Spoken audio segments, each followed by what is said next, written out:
দর্শক, আমি এই মুহূর্তে দাঁড়িয়ে আছি নীলফামারীর কিশোরগঞ্জ উপজেলার গারাগ্রাম ইউনিয়নের দলিরাম এলাকায়। গতকাল থেকেই গুড়ি গুড়ি বৃষ্টি হচ্ছিল, কিন্তু আজ সকাল 8:30 আকস্মিকভাবে ঝড় হয়ে প্রায় 5 শতাধিক ঘরের চাল উড়ে যায়। সাথেই আপনারা দেখতে পাচ্ছেন শতাধিক গাছপালা ডাল ভেঙে যায় এবং বহু ক্ষয়ক্ষতির আশঙ্কা করা হচ্ছে বলে মনে হচ্ছে। আমরা ইতিমধ্যেই ফায়ার সার্ভিসের একটি ইউনিটকে কাজ করতে দেখেছি। এখন আমরা দেখতে পাচ্ছি যে উপজেলা প্রশাসনের নির্বাহী অফিসার জনাব প্রীতম সাহা স্পট ঘুরে দেখতেছেন।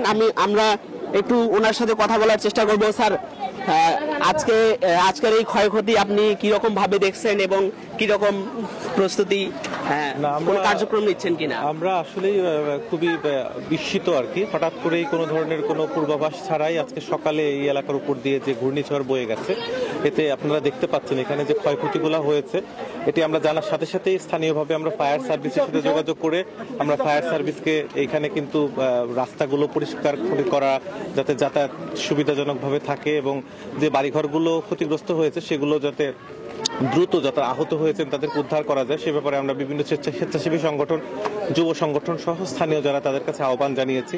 আমরা আমাদের উপজেলার স্বাস্থ্য কমপ্লেক্স থেকে একটা মেডিকেল টিমকে অলরেডি পাঠিয়েছি এই এলাকায়। তারা বিভিন্ন জায়গায় যারা আহত তাদের চিকিৎসার ব্যবস্থা করছে, যাদের অবস্থা একটু গুরুতর তাদেরকে রেফার করছে এবং আমরা গবাদি পশুর চিকিৎসার জন্য একটা ভেটেরিনারি টিম অলরেডি পাঠিয়েছি, তারাও এখানে কাজ করছে। কৃষি বিভাগ এখানকার ক্ষয়ক্ষতি নিরূপণের চেষ্টা করছে। এছাড়া আমাদের অন্যান্য যে ডিপার্টমেন্টগুলো আছে, বিদ্যুৎ বিভাগ যাতে এখানে কোনো বিদ্যুৎ বিভ্রাট হয়ে কোনো দুর্ঘটনা না ঘটে তার জন্য আমরা ইতিমধ্যে ব্যবস্থা নিয়েছি। আমাদের পিআই অফিসের মাধ্যমে আমরা এখানে ক্ষয়ক্ষতির পরিমাণ নিরূপণ করে যারা ক্ষতিগ্রস্ত হয়েছে তাদেরকে শুকনা খাবার বা পরবর্তীতে যে পুনর্বাসনের ব্যবস্থা সেটি করার জন্য আমরা কার্যক্রম ইতিমধ্যে গ্রহণ করেছি। আমরা এখানকার সাধারণ মানুষকে ধৈর্য ধারণের জন্য আহ্বান করবো। আসলে প্রাকৃতিক দুর্যোগের উপর যেহেতু আমাদের কারোই হাত নাই, কিন্তু যেহেতু এই দুর্যোগ হয়ে গেছে এবং এই দুর্যোগ পরবর্তীতে কিভাবে আমরা এই মানুষগুলোকে দ্রুত তাদের স্বাভাবিক জীবনযাত্রায় ফিরিয়ে নিয়ে আসতে পারি তার জন্য উপজেলা প্রশাসন সকল ডিপার্টমেন্টের সবাইকে সাথে নিয়ে, স্থানীয় যারা জনসাধারণ আছেন তাদেরকে সাথে নিয়ে আমরা কিন্তু এখানে কাজ করছি এবং আমরা আশা করি যে অচিরেই এই অবস্থা থেকে আমরা বের হয়ে আসতে পারবো। ধন্যবাদ।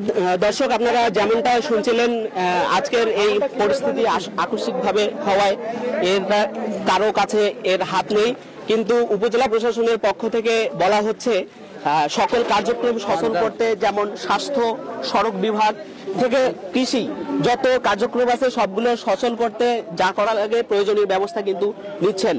শেষ মুহূর্তের পরিস্থিতি এই ছিল। আমার কাছ থেকে কিশোরগঞ্জ থেকে আনোয়ার হোসেন, চ্যানেল এস।